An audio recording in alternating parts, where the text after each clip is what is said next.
Hello, Lobo Nation. What a day. I just want to congratulate all of you for surviving day one and to bring you the message of hope that each day we will strive to make this a continuously better experience.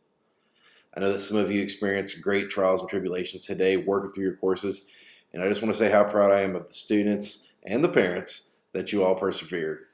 We're working our way through this process today, and we were able to figure out some problems that some of you were facing. We will continue that process every day. I did want to take a quick second and address my most asked question today, and that was what was going to happen with students who have not yet had a chance to get a device from the district. First, I want to say that I stay in close contact with our technology department, and I can assure you that they are working diligently to get the devices out as quickly as possible. For those of you still waiting, I want you to know that your child will not be negatively penalized until a device is in their hands.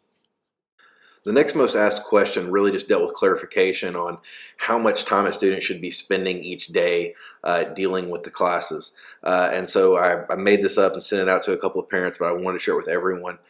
So just picking just a random student and kind of following their schedule. On Tuesday, they should spend about an hour and a half working on math and an hour and a half working on science, with an additional hour working on their fine art. They would follow that exact same schedule on Thursday as far as time spent. Then on Wednesday and Friday, they're about 1.5 hours working on ELA and another hour and a half working on social studies, with an additional hour of PE or athletics, and then 1 hour working on whatever other elective they actually had. But again, all those times are approximate.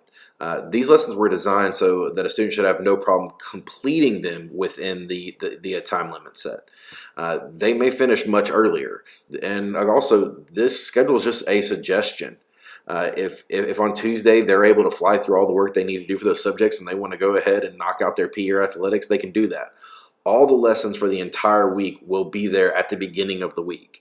And so students really can kind of do the work at their leisure. We just wanted to provide a schedule so that it didn't seem overwhelming. There's a lot of work if you look at all the classes for the entire week at one time, so we wanted a way to break it up. The last thing I want to show you tonight is just kind of a realization that I came to after working through a bunch of different lesson plans, trying to help students and parents today to try to make sure that everything was flowing and everybody was getting the things done that needed to complete. And I think the biggest realization that I came to is that while everything is in Teams and you can go there for your resources, I really think that the best bang for your buck is to just literally go to these lesson plans and just go step by step. The teachers have done a good job with their lesson plans, trying to make it as simplistic as possible. So just kind of walking through one of these, we're looking at Miss Anderson's 7th grade math for this week. So when you actually get down to the activities, she gives you the step-by-step instructions of exactly what you need to do in order to go through this. So just following in like with a regular class, the very first thing she asks you to do is watch her video notes on how to calculate the volume of rectangular prisms. Just like they would be in class and she'd be at the front of the room explaining them how to do it, she's just doing it in a video so they can take notes while they're watching her video. And I know that it just seems like a ton of links, but I promise that the links are the best way for us to make this as simple as possible. You click on the link and it takes you where you're supposed to go. So again, just following step-by-step instructions, we're going to watch the notes. After we watch the notes, just like in class, after you got through taking notes, you then had to practice what you just learned. And so you would click on your class period, and it's going to automatically take you to the form that you need to complete that is going to be the practice over the notes that you just took. The good thing about this form, as opposed to having this assignment in Teams, is that once they're done, they just submit it and that's it. They don't have to go into Teams and add anything, and they can just submit it here. And it's going to go where it needs to go for the teacher to be able to grade it. So that's why I said that, I really think after looking at this that I think the best and the easiest way is for you just to go to these lesson plans and just follow their instructions. They are very concise. The last thing really that the student has to do, the thing that's for a grade, is complete the quiz using their passcode. Directions on how to log into quiz are here. You click here to join. Whenever you click that link, it's going to ask for this code. You enter that code, you complete the quiz, submit it on quiz, and then the last thing is just complete a survey. And the survey is just really kind of a check-in survey just to see how you're doing with all of this. So again, and that's it. That's all that they would have had to complete for math. for the rest of this entire week. Just those 5 steps. I think that we were getting hung up on trying to get everybody to go to Teams and work through Teams, but in some of the lesson plans, it gives you everything you need to do without even necessarily even having to access Teams.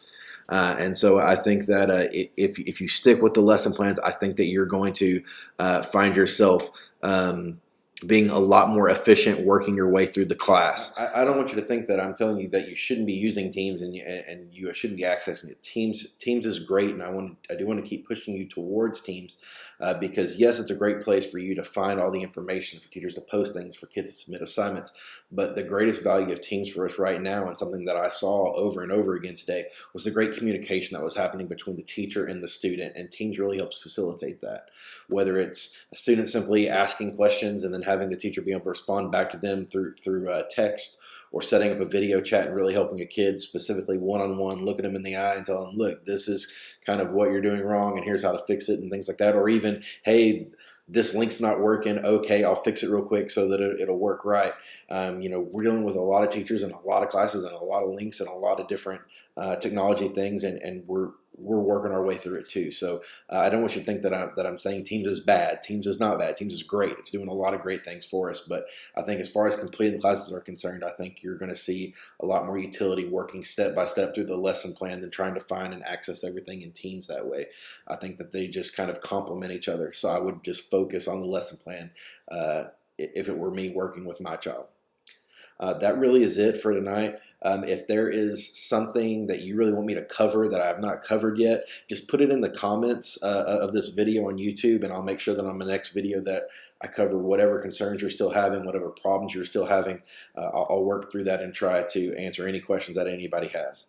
I do want to say thank you to all the parents that I talked to today. I talked to a lot of parents today, helped a lot of different parents with a lot of different issues. I just want to say thanks, because even as frustrated as everyone was very easy to work with and was very understanding of the situation and was legitimately looking for help, and I was doing my best to try to help you in any way that I could. So I do want to thank you for that.